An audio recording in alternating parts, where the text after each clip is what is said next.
Perkenalkan, saya Maris Nugraha Dianti Rusmana dengan NPM 6022001035. Di sini saya akan menjelaskan bagaimana pengembangan stock and flow diagram yang diterapkan ke dalam Limited Success Archetypes. Sebelumnya, saya akan menjelaskan terlebih dahulu mengenai stock and flow diagram. Stock and flow diagram sendiri terdiri dari 3 komponen, yaitu adanya inflow yang ditunjukkan dengan penanaman bibit padi, yang kedua adanya stok yang ditunjukkan dengan jumlah padi, dan yang ketiga adanya outflow yang ditunjukkan dengan padi dipanen. Selanjutnya, beralih ke Limits to Success Archetypes, adanya effort yang ditunjukkan dengan penanaman bibit padi, adanya performance yang ditunjukkan dengan jumlah padi, adanya limiting action yang ditunjukkan dengan penjagaan terhadap hama, dan yang terakhir itu adanya constraint yang ditunjukkan oleh hama. Di sini saya akan menjelaskan bagaimana loops yang pertama, yaitu reinforcing. Yang pertama, di situasi ini penanaman bibit padi dapat mempengaruhi jumlah padi, karena pada saat penanaman bibit padi semakin banyak dilakukan, maka akan meningkatkan juga jumlah padi yang akan tumbuh. Ketika jumlah padi yang tumbuh mengalami peningkatan, akan mempengaruhi peningkatan terhadap benih padi yang dihasilkan, karena tumbuhan padi itu sendiri dapat menghasilkan benihnya untuk penanaman selanjutnya.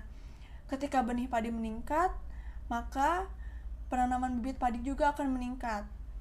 Begitu pula dengan penanaman bibit padi yang meningkat akan juga mempengaruhi peningkatan dalam jumlah padi yang tumbuh. Baik, sekarang saya akan menjelaskan bagian balancing loops-nya, di mana jumlah padi yang banyak memerlukan peningkatan terhadap penjagaan terhadap hama, di mana hama sendiri mempengaruhi banyaknya padi yang ada. Hal itu dikarenakan adanya penjagaan hama yang meningkat, membuat padi yang dapat dipanen dan berhasil juga meningkat.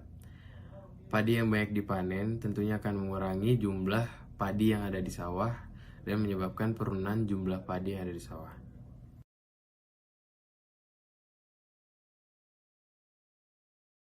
Perkenalkan, saya Maris Nugraha Dianti Rusmana dengan NPM 6022001035 dari kelas pendekatan sistem.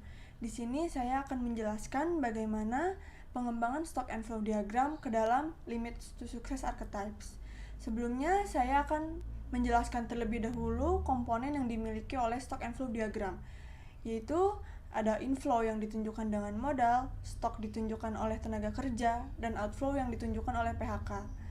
Selanjutnya itu untuk Limits to Success Archetypes, effort ditunjukkan oleh modal, performance ditunjukkan oleh tenaga kerja, limiting action ditunjukkan oleh produksi, dan constraint ditunjukkan oleh target produksi.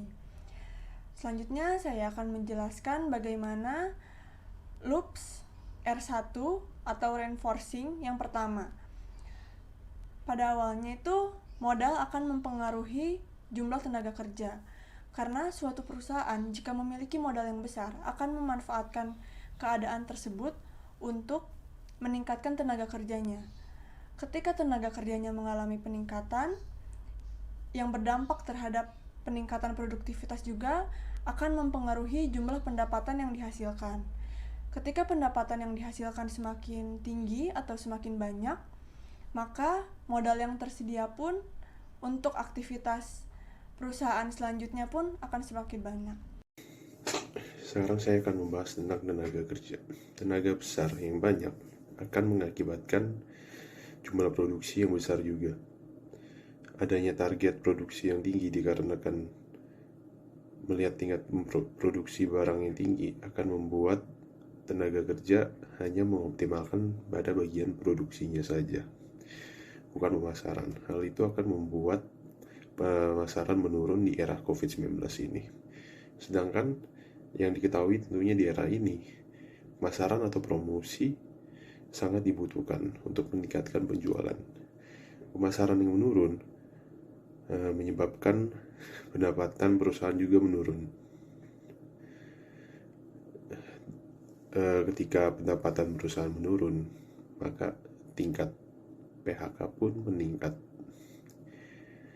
Di saat tingkat PHK tersebut meningkat, perusahaan tentunya mengakibatkan tenaga kerja yang ada akan menurun.